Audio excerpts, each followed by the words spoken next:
देश का मिजाज नॉर्थ ईस्ट। नमस्कार। लेट्स माइक देश का मिजाज और खबरें उत्तर पूर्व से।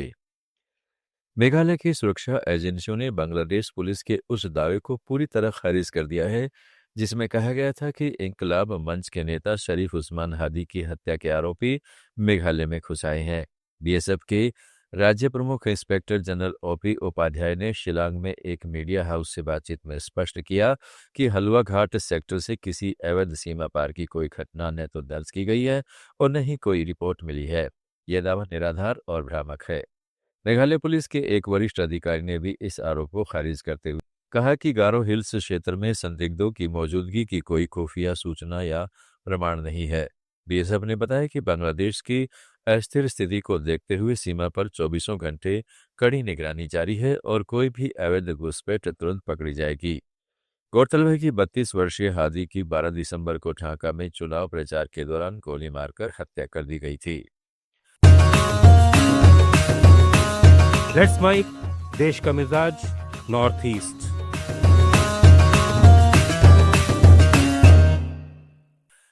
त्रिपुरा के अगरतला में प्रवासी त्रिपुरावासी सम्मेलन में वित्तीय सेवा समूह बंधन ग्रुप ने बड़े निवेश की घोषणाएं की है।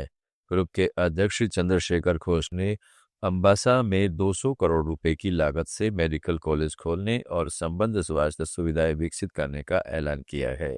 इस मौके पर राज्य सरकार ने जगह, मुफ्त बिजली और इंटरनेट उपलब्ध कराने की सहूलियत के साथ 10 करोड़ रुपए के स्किल इंक्यूबेशन सेंटर स्थापित करने का प्रस्ताव भी पेश किया है। मुख्यमंत्री डॉक्टर माणिक साहा ने प्रवासी त्रिपुरा वासियों से राज्य का राजदूत बनने और स्वास्थ्य, शिक्षा, सूचना प्रौद्योगिकी, पर्यटन तथा कृषि आधारित उद्योगों में निवेश करने की अपील की। सम्मेलन में भाग लेने वाले लगभग 80 गैर निवासी भारतीयों और विदेशी प्रवासियों ने भविष्य में इसे 2 दिन का बनाने की मांग की। मणिपुर में लंबे समय से चली आ रही जातीय हिंसा के बाद अब धीरे धीरे सामान्य स्थिति बहाल हो रही है। राष्ट्रपति शासन के लगभग 11 महीनों में कोई बड़ी हिंसक घटना दर्ज नहीं की गई है। फरवरी में मुख्यमंत्री एन बीरेन सिंह के इस्तीफे के बाद लागू हुए राष्ट्रपति शासन के दौरान सुरक्षा बलों ने 3000 से अधिक हथियार और 22,000 से ज्यादा गोला बारूद बरामद या सरेंडर करवाए हैं। पहाड़ी जिलों में 1000 एकड़ से अधिक अवैध अफीम की खेती नष्ट की गई है। प्रधानमंत्री नरेंद्र मोदी ने सितंबर में दौरा कर 8,500 करोड़ रुपए की विकसित परियोजनाओं का उद्घाटन किया, जबकि राष्ट्रपति द्रौपदी मुर्मू ने दिसंबर में इम्फाल और सेनापति जिले में कई परियोजनाओं की नींव रखी। कुकीजो समूह ने मौजूदा हालात पर संतोष जताया है। अरुणाचल प्रदेश के लोअर दिबांग वैली जिले में Idu Mishmi cultural and literary society ने सेंट्रल रेहको में Idu Mishmi code on research ethics का दूसरा संस्करण जारी किया। ये इदू मिशमी क्षेत्र में शोध के लिए अनिवार्य नैतिक दिशा निर्देश निर्धारित करता है। महासचिव एरेलिंगी ने कहा है कि अंतर्राष्ट्रीय मानकों पर आधारित यह कोड समुदाय को शोषण से बचाने के लिए सभी मानक सुनिश्चित करता है। इसी अवसर पर पूर्व मुख्यमंत्री मुकुट मीथी ने सोसाइटी की आधिकारिक वेबसाइट लॉन्च की। इस वेबसाइट में इदू मिशमी समुदाय की जानकारी और शोध संबंधी सभी दिशा निर्देश उपलब्ध कराए गए हैं।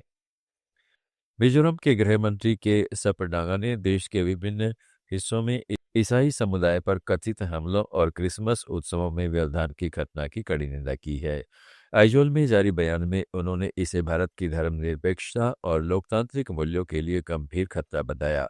विशेष रूप से असम के नलबाड़ी जिले में सेंट मैरी स्कूल में क्रिसमस ईव पर सजावट तोड़ने और उत्सव बाधित करने की कट्टरपंथियों की हरकत को उन्होंने अस्वीकार्य करार दिया। सबडांगा ने असम प्रशासन की त्वरित कार्रवाई की सराहना की। उधर मिजोरम कांग्रेस ने इन घटनाओं की निंदा करते हुए भाजपा पर धर्मनिरपेक्षता को कमजोर करने का आरोप लगाया और राज्य की सभी पार्टियों से भाजपा से संबंध तोड़ने की गुजारिश की। कांग्रेस प्रदेश अध्यक्ष लालथन जारा ने 2024 में ईसाइयों के खिलाफ उत्पीड़न की 834 घटनाओं को राज्य सरकार की विफलता करार दिया। नॉर्थ ईस्ट फ्रंटियर रेलवे ने इस साल उत्तरी क्षेत्र के रेल नेटवर्क के आधुनिकीकरण में महत्वपूर्ण प्रगति दर्ज की है। इसमें नागालैंड से जुड़े हिस्सों में विद्युतीकरण और सुरक्षा उपायों को विशेष तवज्जो दी गई है।